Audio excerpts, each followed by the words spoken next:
When I started building out my UniFi network, I bought the smallest gateway they sold, and I regretted it almost immediately. Today, I'm fixing the last two gaps in that setup. I'm adding a full 10 gig switch and a 5G cellular backup on camera. This video is the story of how my UniFi network actually grew. Every box, every upgrade, and the mistakes I made along the way, ending with the two pieces of gear I'm installing right now. I'm your host, Evan. Let's upgrade my network. Every unified journey usually starts with a gateway, and mine started with the wrong one. I started out with the UniFi Gateway Lite, and on paper, it's a great little router. It's small, it's cheap, it does the UniFi thing, and I got it on deep discount on a Black Friday for 50 bucks. But once I turned on the features I actually wanted, like IDS and IPS and deep traffic stats, I ran out of headroom fast. It was underpowered for what I was asking it to do, and my YouTube live streams, as well as my Works Teams meetings, were dropping. The first real upgrade was swapping it for the Cloud Gateway Ultra. I got this open box at Micro Center for about $80.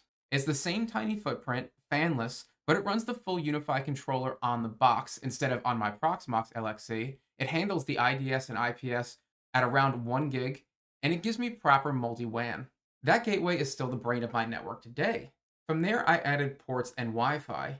A UniFi Switch Lite 8 PoE gave me 8 ports with PoE to power everything, and a U7 Lite access point brought Wi-Fi 7 to my house. So here's where the network sat coming in today.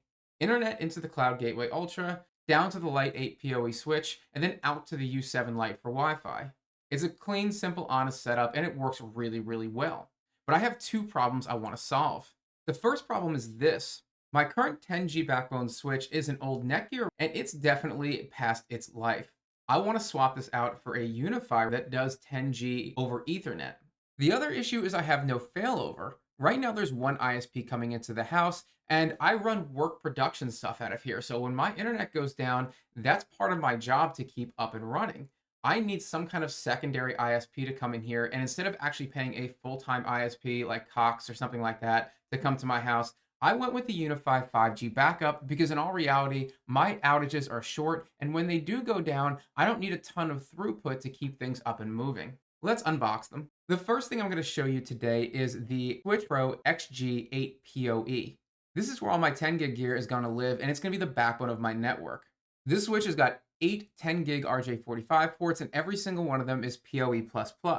It also has two 10 gig SFP ports, which I won't be using, but it's kind of nice to have them in the event my network goes somewhere bigger later. There's 155 watts of PoE budget to power APs and future cameras if I decide to use them. It's also a layer 3 switch with ether lighting, and I don't plan to use the lighting since, as you can see in the video later, this is just going to live in my basement, but it's a nice little feature that UniFi included. For a compact desktop switch, it's a lot of switch. It runs about $499, and for anyone who's already gone 10 gig on their NAS, it's the piece that finally lets the whole network move at that speed. For me, it's going to run my daily driver desktop, and it's also going to connect my Proxmox server and my TrueNAS server. I also have a unique piece that I use for work that runs on 10G, and that's going to be the fourth port. That's going to give me about 4 more ports of overhead as I continue to build out my network.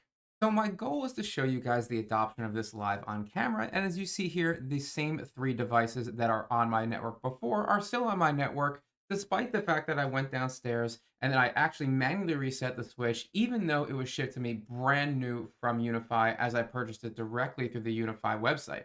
No matter what I do, I cannot get it to show up, which is interesting because in my ucg-ultra, when I go to my port manager, we can clearly see here that it is connected on port 3, and because I have internet, I know traffic is flowing.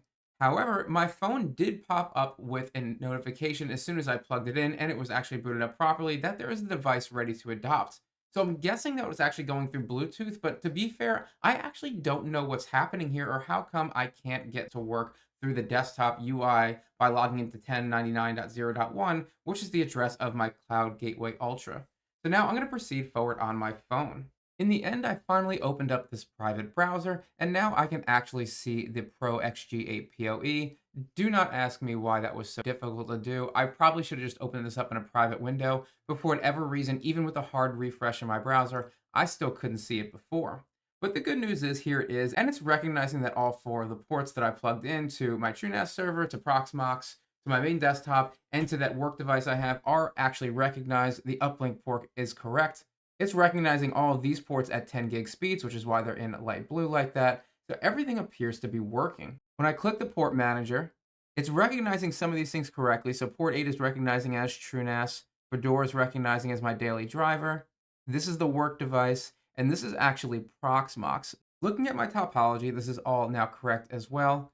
So when I go to my infrastructure, this interface is absolutely beautiful. I get to see every part of what I need to see here, and it shows me all of my port usage. I can even see how busy the switches are. In this case, I have plenty of overhead left on my switches in terms of CPU and memory. At any point, I can click any one of these boxes and just get a really nice overview of exactly what's going on with my link health, how all my links are working, traffic over time. And if I click the ucg-ultra, for example, it pulls up its individual manager here on the right. This is leaps and bounds better than the original Verizon Fios router I was working with. Now to unbox the UniFi 5G backup. It's $99 on UniFi.com, and it was sold out for a while. I was lucky enough to get one while it was in stock, and it solves the failover problem in the simplest way UniFi has ever done. Unfortunately, it's 5G red cap, which means that it's not trying to be the original gigabit connection. The red cap means it is limited at about 220 megabit download, 120 upload, and that's a far cry from my Verizon, which is gigabit symmetrical. But the idea is this is never supposed to be leaned on as a full-time connection. It's only meant to keep some of the most minimal services up in the event of an outage. This is going to get plugged directly into one of my switch ports that has PoE. It does not actually get plugged into the Gateway WAN port, and it's going to auto configure when I set it up and plug it in because UniFi already knows in its ecosystem what it is, so I don't have to do any kind of magic in the back end to make it work. Because it's not tethered to my gateway, I can technically put this anywhere in my house. I'm not going to do that though. I'm going to keep it close to the rack because I'm pretty sure the signal down there is going to be good, and we'll see about that in a minute. If it's not, I could always unplug it and move it somewhere else. It takes a nano SIM or an eSIM, and I picked the eSIM plan because I thought that one would be easiest. There's a lot of other plans out there, but you guys can go ahead and pick the one that's best for you. One thing you should know before you buy this, your gateway needs to be a UniFi Network 10.4.57 or newer, and you have to check your 5G red cap in your area before you commit to it in the event you don't have data coverage. The good news is, as I plug in the U5G backup, I can clearly see it pop up on my screen as ready to adopt already, so I can actually show you how this process should have worked for the Pro 8XG. Let me go ahead and click to adopt here, and it's just going to go into adopting mode. I'm going to give it a few seconds to go ahead and boot and update, and it's telling me it's about a 5-minute wait. So let's give it some time, and then I'll come back when it's done. All right, it looks like it adopted all the way. It took a little bit less than the 5 minutes. Let's go ahead and click this. And I want to activate the eSIM, and I bought the option with the UniFi to go with the eSIM, which is about $60 a year or $5 a month, all paid up front.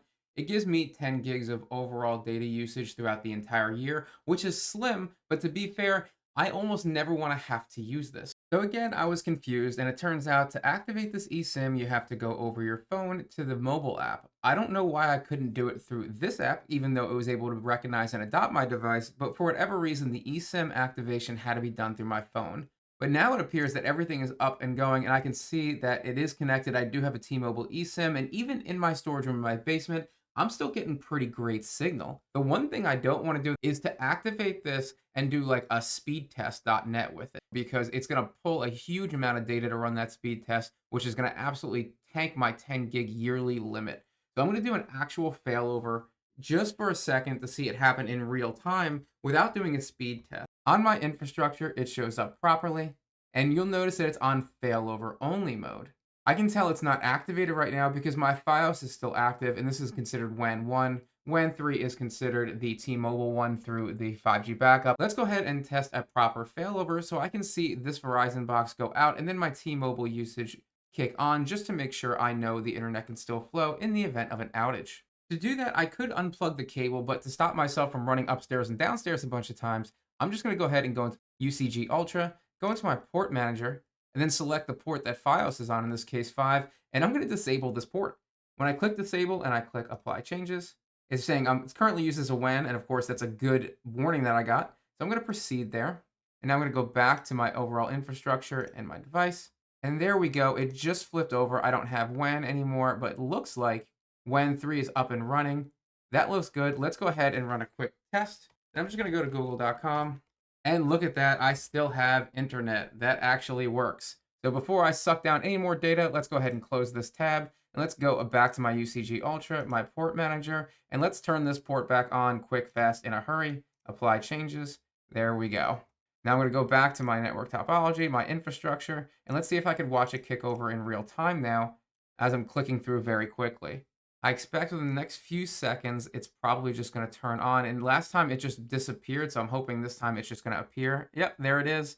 My T-Mobile has gone back to failover only, and my WAN is back online. So I've now tested failover, and I am 100% positive it works flawlessly. I am absolutely thrilled with this upgrade to my rack. This has been a long time coming for me because my old Switch was really end of life, and even though it was doing a good job as just an old dinosaur holding up traffic, it had no intelligent ability for me to see anything through it. It was just a layer 2 unmanaged Switch, and I couldn't really do anything fancy with it. Do you guys actually run a failover setup at your place? Do you run a cell backup, a second ISP, or are you just living with a single ISP like I was and just hoping for the best? Do you guys use 10 gig networking? Let me know. I'm going to tell you it was one of the best decisions I made for my backbone, and I really loved making the change. If this helped anybody, hit the like button and make sure you subscribe in the future because I'm going to talk way more about my UniFi network. If you want to see content YouTube won't let us show you, head over to Patreon. There's a link in the video description below. If you didn't catch this video before, I did a full walkthrough of my Homelab before this update and some of the things I'm running, so go ahead and check that video out. I'll put a link to it in the video description below. Thanks for watching, everybody, and as always, stay curious.